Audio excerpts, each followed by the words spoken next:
De waren zweks nowadays. In de waren zien we perigraan soort gemeen er daar. En hij zegt, Granny, wil du die meer wat de kajak? En hij zegt, kijk, boy, du is nooit eten wat een lijst door Zuidracht. En hij zegt, wat is? En hij zegt, kajak. En du heerst de Zuidracht. En wil het jouw te zijn. Zo hij stuurde braaf start voor ik het Zuidkajak. Nu is dat af en goed, je nog dan. Yeah. Welcome to Britain. Anybody from Canada, America, whereabouts? Vancouver's just doing there. Vancouver's not just doing there. That's Brighton. It really was a kindje trying to put things into English. But, oh, you gradually improvised and got seasoned wheat. But I began to realise that our own language meant something else, and it was time we was getting back to it.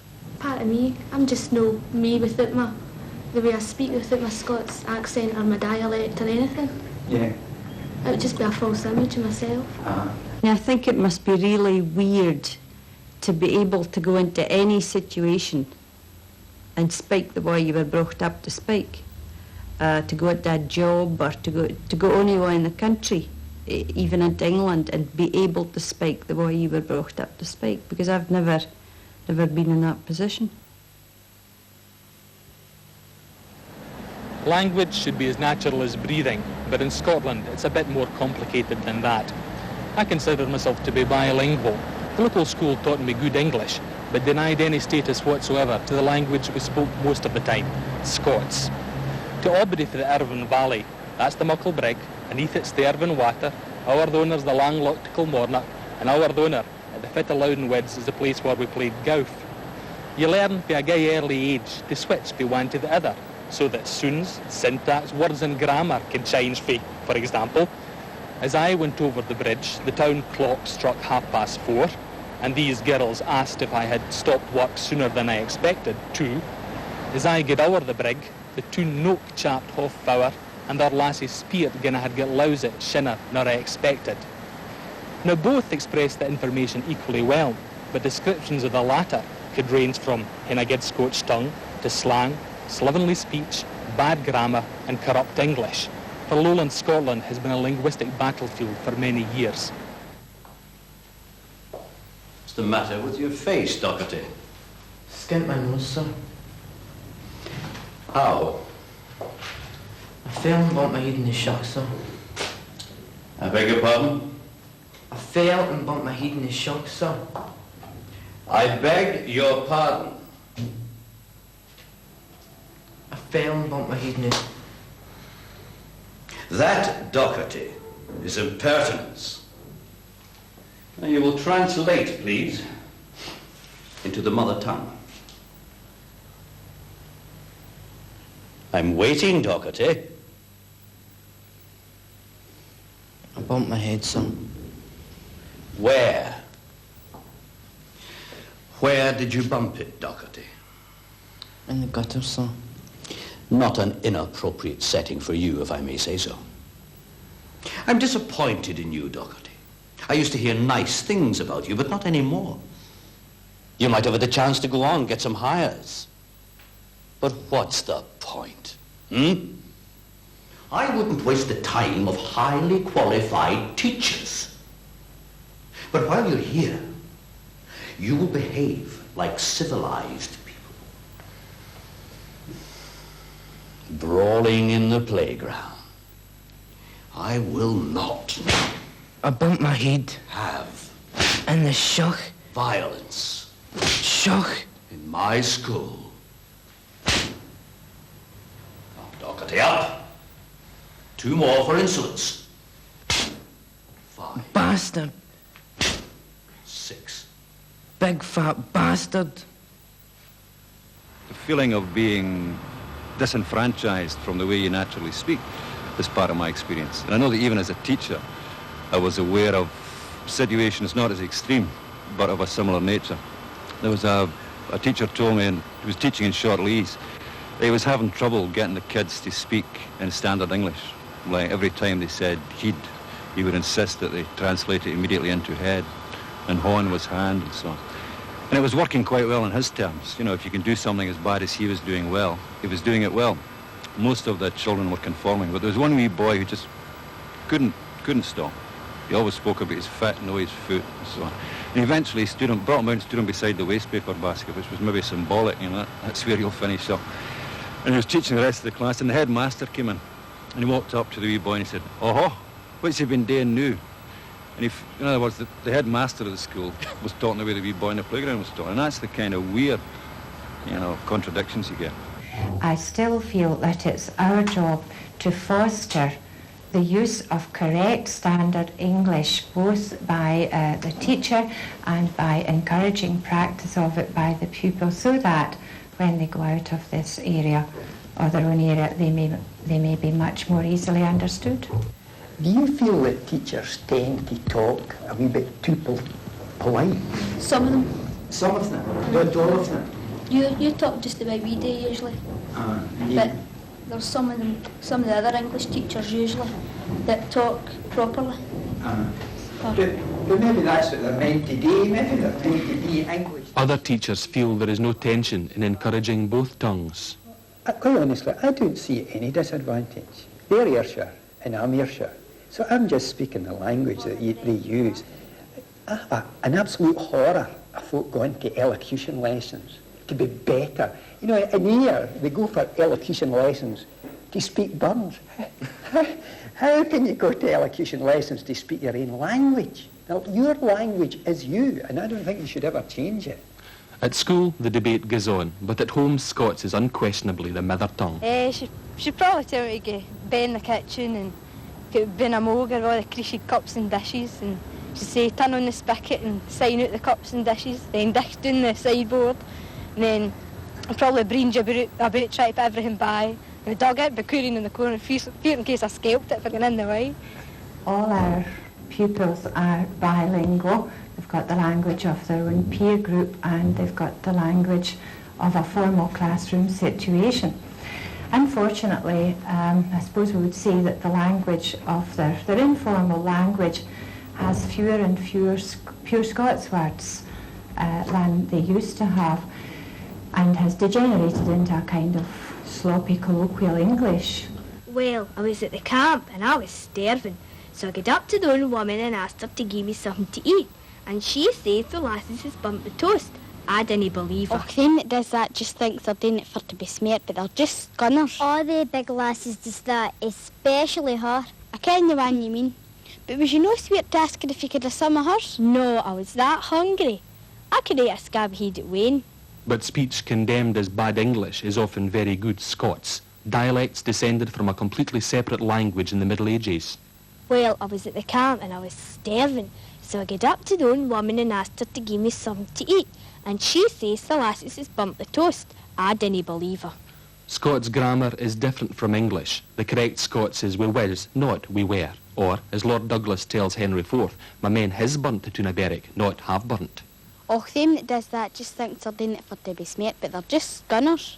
The so-called corrupt English of today is the perfect Scots of the Mackers. All the big lasses does that, especially her. In the court poet Dunbar's address to the king, it isn't all men say, but the Scots all men says. I ken the one you mean. But was you no sweet to ask her if you could have some of hers? The Ayrshire lassies was ye know, and Sir David Lindsay's When Was Ye, the same classical Scots construction 400 years on. No, I was that hungry. I could eat a scabby head at Wayne. Scots and Gaelic have a long history, but early forms of Welsh were spoken here before either.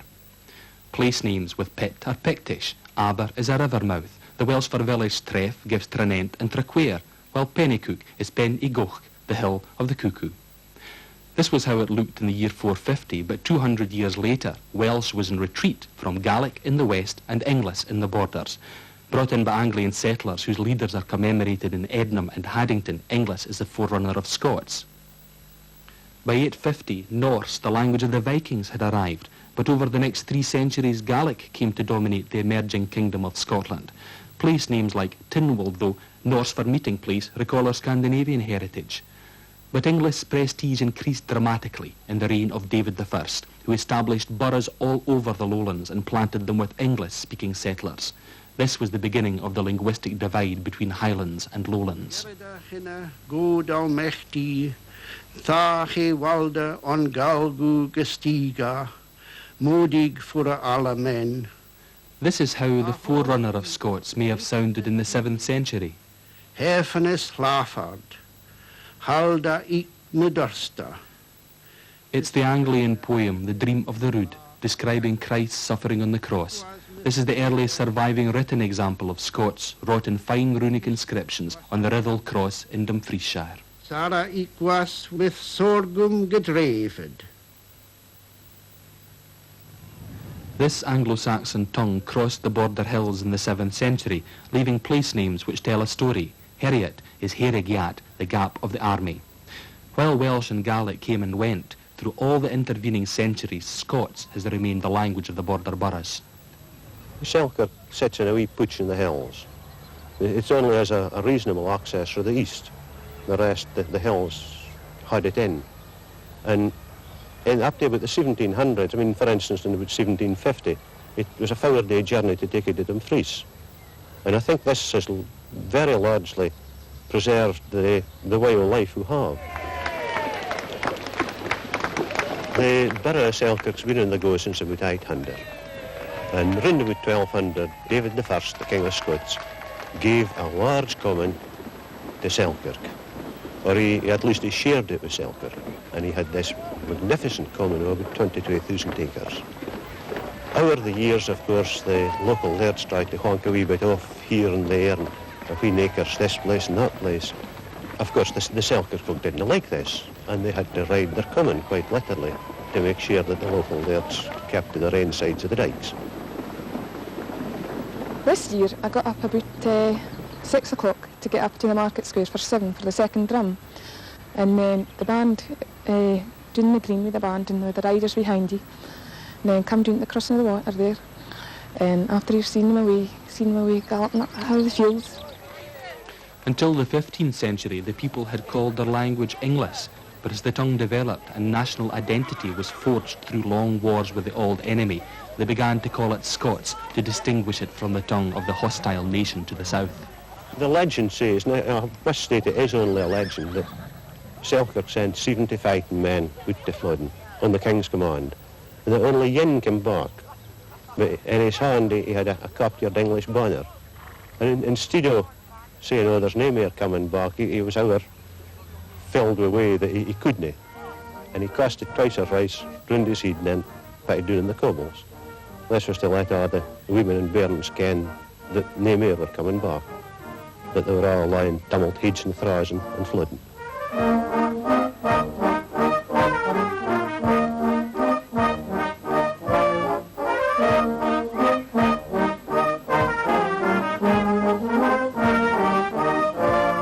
Nobody can speak about it, actually. If you speak to me during the casting of the colours, I can't speak back to you, so I've got a great muckle lump in the horse of my throat. And that's really the high point sort of thing, the common ride and the climax. It's brilliant when it's a right good feeling. Well, coming through Selkirk anyway. It's funny to describe.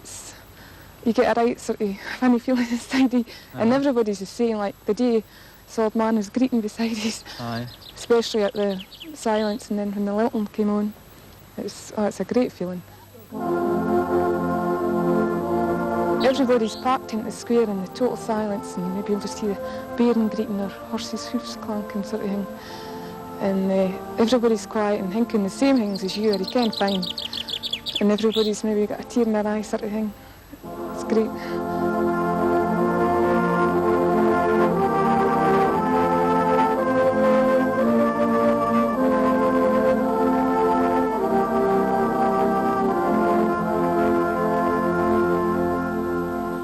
And that the fitba and the gowf be utterly cried down and knocked out it. An Act of Parliament condemning our ancestors for being out at the fitba and the gowf instead of practising their archery tells us that some things never change, and that Scots was now the official language of state, developing and expanding through borrowings from various quarters. at the least 12 pence to begin to them that comes to the bouwmerks to drink. In the early boroughs, much of the nobility spoke Norman French, so we have Lavenel, the lane off Edinburgh's Grass Market, and La Porte, a city gate, as in Westport. The Scandinavian influence gave us brig for bridge. Flemish settlers brought the howth and the gowth. Nearer home, Scotland's other language, Gaelic, contributed a wealth of descriptive terms to Scots, including the major features of the landscape we're all familiar with, such as loch, glen, strath and ben. The old alliance with France donated words to do with food, from the humble stovies, tatties and ingens etouvé, to the posh howtowdy, a pullet stuffed with haggis. This roast jigget, gigot, in its nice big assiette or assiette, will do me fine. Usually I canna be fashed so fashy, with rich puddings. Mind you, their grosets, grosei, and their gins, gigne, are gay tempting. But first the wine brocht in by the simler, le sommelier. A good claret, the out de garde de vin, le garde de vin, or wine press. The interest that Scots have in their language is illustrated by the phenomenal success of this book, the Concise Scots Dictionary, but few people realise the wealth and depth of literary tradition that lies behind the words. Jack Aitken has made it a lifetime study. By about the end of the 15th century, we can say that Scots was not only the dominant or sole language of speech from the kings downward in Scotland, but also by far the principal literary language. And from that time also, one finds quite vast quantities. People don't realise this, but the quantity of writing which survives in older Scots is very large indeed. And used to brilliant effect in the poetry of Barber, Henderson, Dunbar, and the Aeneid of Gavin Douglas. Till Hellas floods in Esoch Nedermeer, and Palinurus his steersman found there. Frae thine streaks the way profund and on, deep into Hellas flood of Acheron, with hall bosom and hideous swelchon rude, drumly of mud and scaldand as it were wood.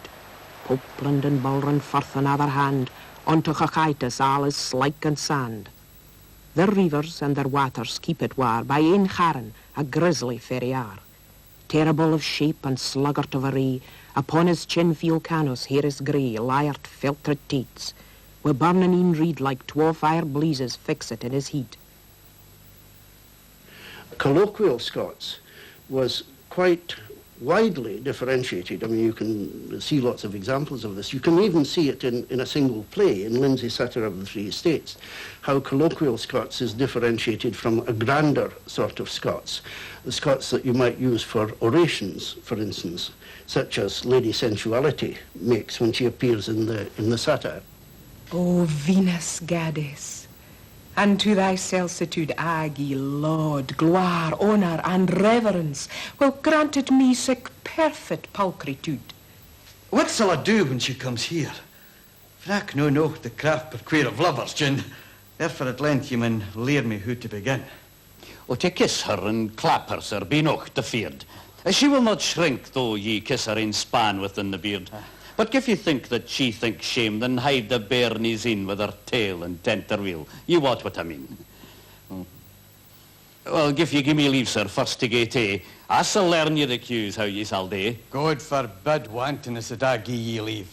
Thou art e'er perilous a page, sic practice to prove. Oh, well, sir, prove as ye please, I see her command. Order ye with gravity, and I shall by ye stand. Amakavu, with humble observance, richt reverently thy temple to visit, with sacrifice unto thy deity. To every state I'm so agreeable that few or none refuses me at all. Papes, patriarchs, nor prelates venerable, common people, nor princes temporal, but subject all to me, dim sensual. I'm right glad I you assure that potent prince to get in cour, what is of lustiness the lure and greatest of courage.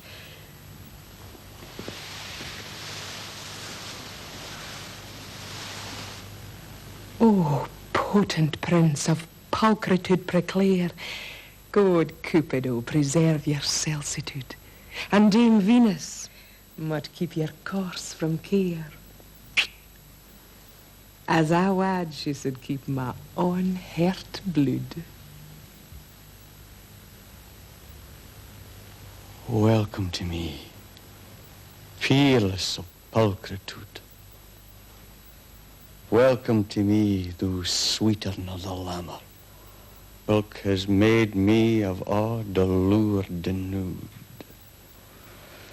Wantonness, convoy this lady to my chamber.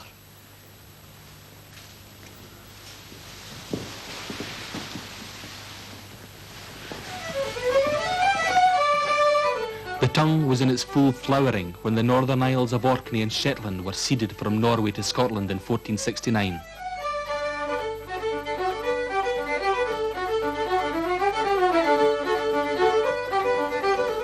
The native Scandinavian tongue, Northern, was gradually superseded by the language of political power, the Scots of the overlords, so that Shetland's written history and its contemporary dialects are mainly Scots.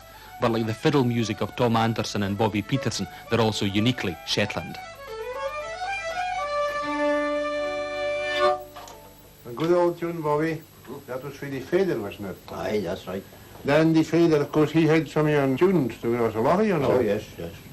There were elements in the Scots tongue which had Scandinavian origin. You know, words like kirk and kirst and your lug and your loof and your breeks, your neve. Well, what's the maken dat then, Gracie? She niet dus got een special order for? Nee, dat is een special order for Selina Scott, the wife of she's a pan yours. The dialect of the small Shetland island of Walsey is the rich male of Scots with Norse intonation. Harriet Sanderson and Friends. Is on you jant that way? Yeah, we're both cooks. Oh, you is? Uh-huh. Are you working your barnacks yet? No, I never work mine from morning. Ready for the morning? Yeah. That then. We've got now the pots washing up then. Mutton can be Charles or a recipe. Oh, I don't know, Anna. No, it's a bright corner of work when you have those traditional Walser weddings. You have all 13 sheep and you have to get them all cutted up and made ready for the pots. And then they slowly cook it around the pit fire. Start at 10 o'clock, that'll you know, on for 2 or more. And so it's a bright hard spin of our women cooks. It's easier for the men as it is of our women. I'll show you that. I think that the question of the origin of the Shetland dialect is actually a matter of secondary importance. What's important to me is the fact that the Shetland dialect isn't a degenerate dialect. It's a living language which Shetlanders quite often use to produce, in some cases, superb literary work. It's a living language. And so it remained in the spoken form, but the written language was dealt a death blow by the Protestant Reformation. Gif ye hae forgot who're old plain Scots, whilk your mither Leirichi, wrote a Catholic to John Knox, I shall write to ye my mind in Latin, for I'm no acquaint wi' your Southron. Knox was pro-English, politically and linguistically. No full version of the Bible existed in Scots, though Murdoch Nisbet of New Mills had translated parts, so the lofty tones of the English Bible gained prestige. Only recently has an alternative New Testament been available.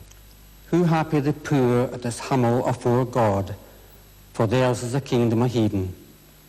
Who happy the douf and dowie, for they will be comforted. Who happy the douce and canny, for they will fall the yard. Who happy them at youts and thrusts for righteousness, for they will get their saying. In writing, the changeover from Scots to English was gradual, but in printing it was quite dramatic. When James VI was born, he was handled by a Scots inscription, and in his youth he was an ardent exponent and supporter of poetry in Scots. He wrote of English that it is likest to our language, yet quite different in sundry rules of poesy. The original draft of his book on royal statecraft, The Basilican Doron, was handwritten in Scots, but phrases like taken narrow tent gif were changed in the printed edition to taken narrow tent if, while the definitive edition of a few years later is completely anglicised to taking good heed if. When James's retinue moved south, the courtiers were quite content to desert their native tongue, a process that was to gain momentum among the upper classes.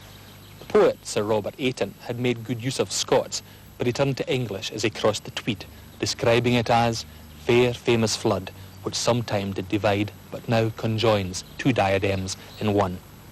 In a political sense, that may be true, but language, by its nature, is thrown and stubborn. And almost 4 centuries later, the border still divides two quite distinctive linguistic communities. On the north, the Bairns of Coldstream, and on the south, just about half a mile away, the children of Cornhill and Tweed. What do you call the big animals that say moo? Cows. Coos.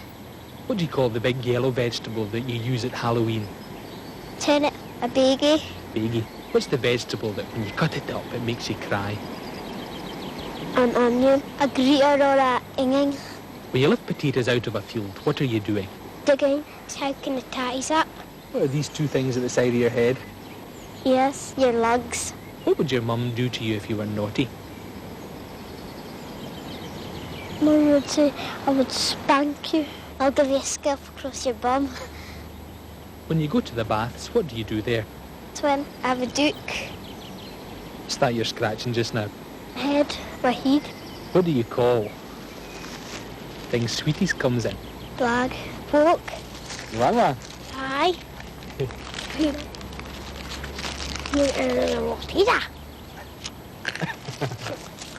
The Scots have two ways of looking at their environment. Dialect loyalty is stronger here. While Northumbrian was classified by England as a provincial dialect for centuries, Border Scots was part of a national tongue. The court was gone, but there arose a great ballad and folk tradition in Scots, from the borders to the strongholds of the northeast.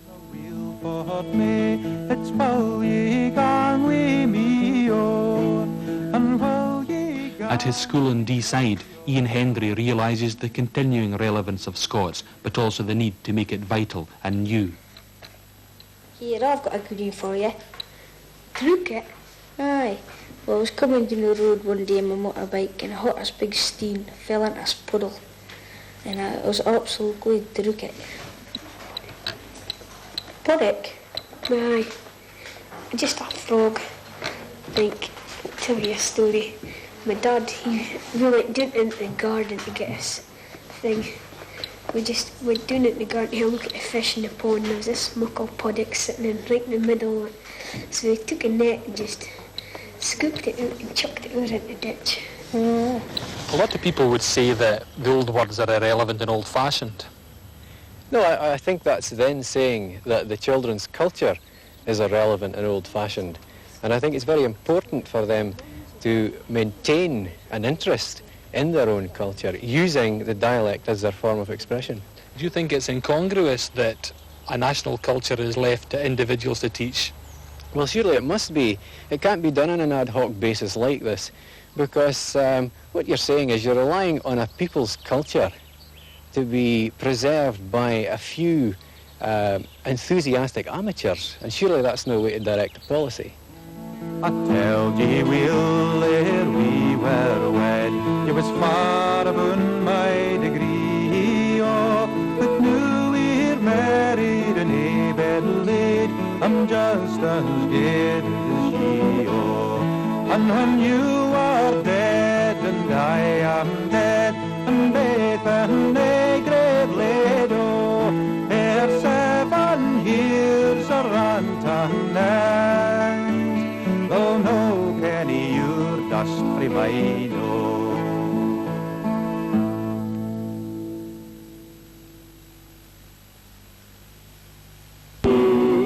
Well, gave me her promise true, which ne'er forgot shall be, and for a bonny Lordy Acapulco I would